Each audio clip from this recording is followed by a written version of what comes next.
Trump campaign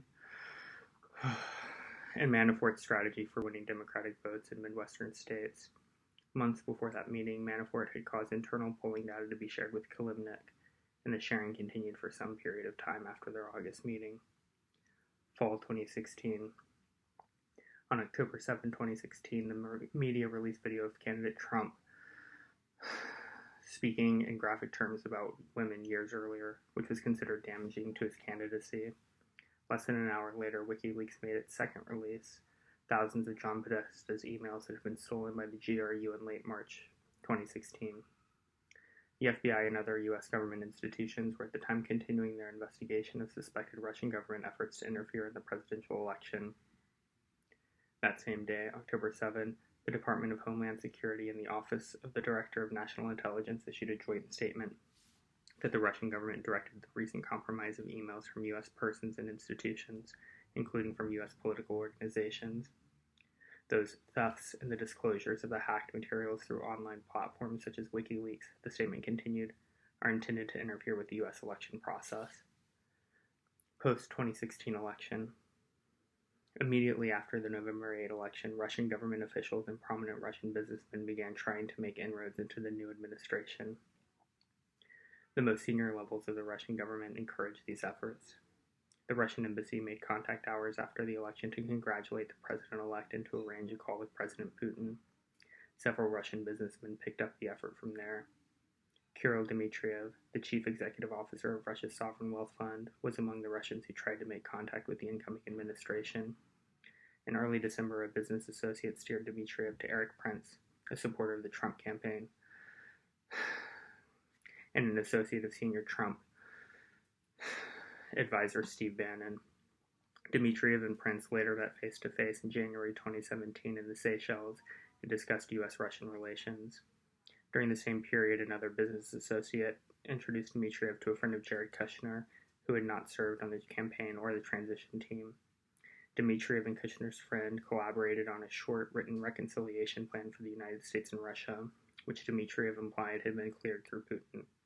The friend gave that proposal to Kushner before the inauguration, and Kushner later gave copies to Bannon and incoming Secretary of State Rex Tillerson. On December 29, 2016, then President Obama imposed sanctions on Russia for having interfered in the election. Incoming National Security Advisor Michael Flynn called Russian Ambassador Sergei Kislyak and asked Russia not to escalate the situation in response to the sanctions. The following day, Putin announced that Russia would not take retaliatory measures in response to the sanctions at that time. Hours later, President-elect Trump tweeted, "Great move on delay by V. Putin." The next day, on December 31, 2016, Kislyak called Flynn and told him the request had been received at the highest levels, and Russia had chosen not to retaliate as a result of Flynn's request. On January 6, 2017, members of the intelligence community briefed President-elect Trump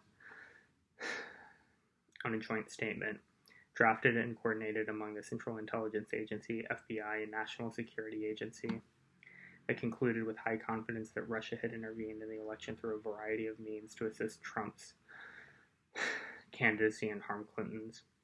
A declassified version of the assessment was publicly released that same day.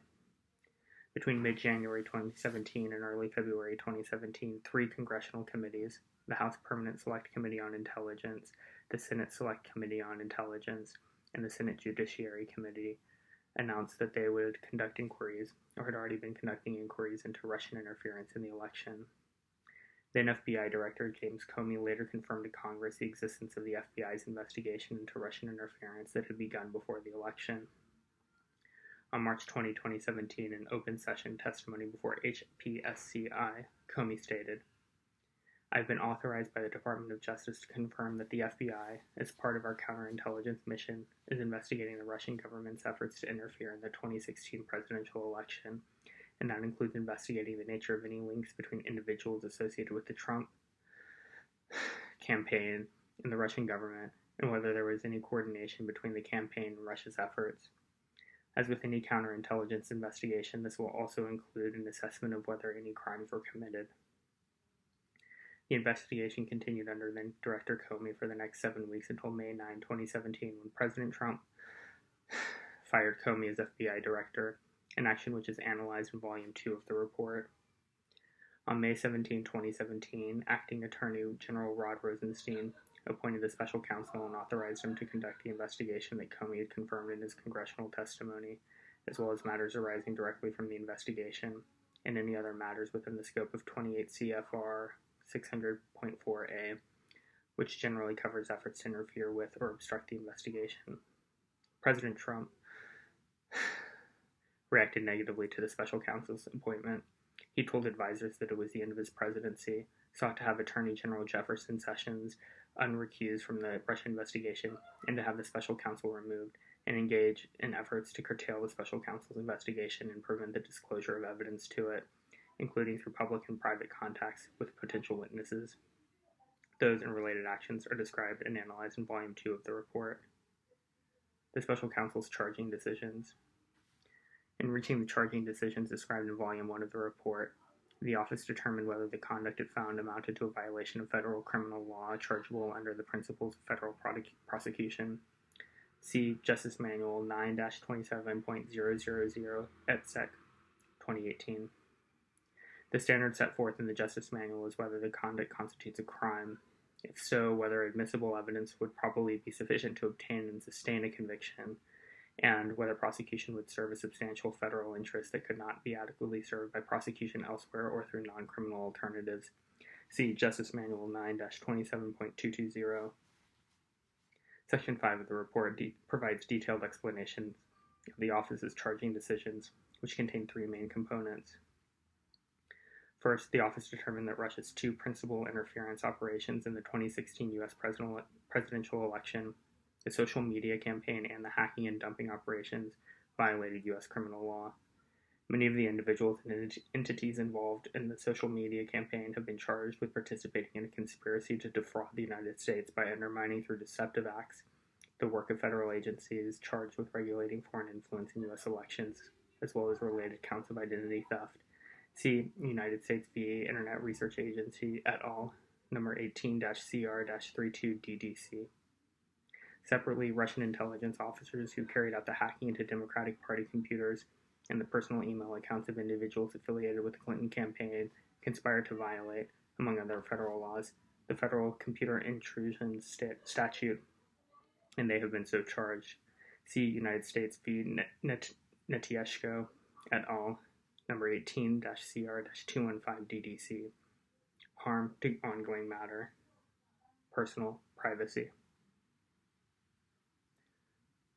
Second, while the investigation identified numerous links between individuals with ties to the Russian government and individuals associated with the Trump campaign, the evidence was not sufficient to support criminal charges. Among other things, the evidence was not sufficient to charge any campaign official as an unregistered agent of the Russian government or other Russian principal. And our evidence about the June 9, 2016 meeting and WikiLeaks' release of hacked materials was not sufficient to charge a criminal campaign finance violation. Further, the evidence was not sufficient to charge that any member of the Trump campaign conspired with representatives of the Russian government to interfere in the 2016 election. Third, the investigation established that several individuals affiliated with the Trump campaign lied to the office and to Congress about their interactions with Russian-affiliated individuals in related matters. Those lies materially impaired the investigation of Russian election interference. The office charged some of those lies as violations of the federal false statement statute. Former National Security Advisor Michael Flynn pleaded guilty to lying about his interactions with Russian Ambassador Kislyak during the transition period.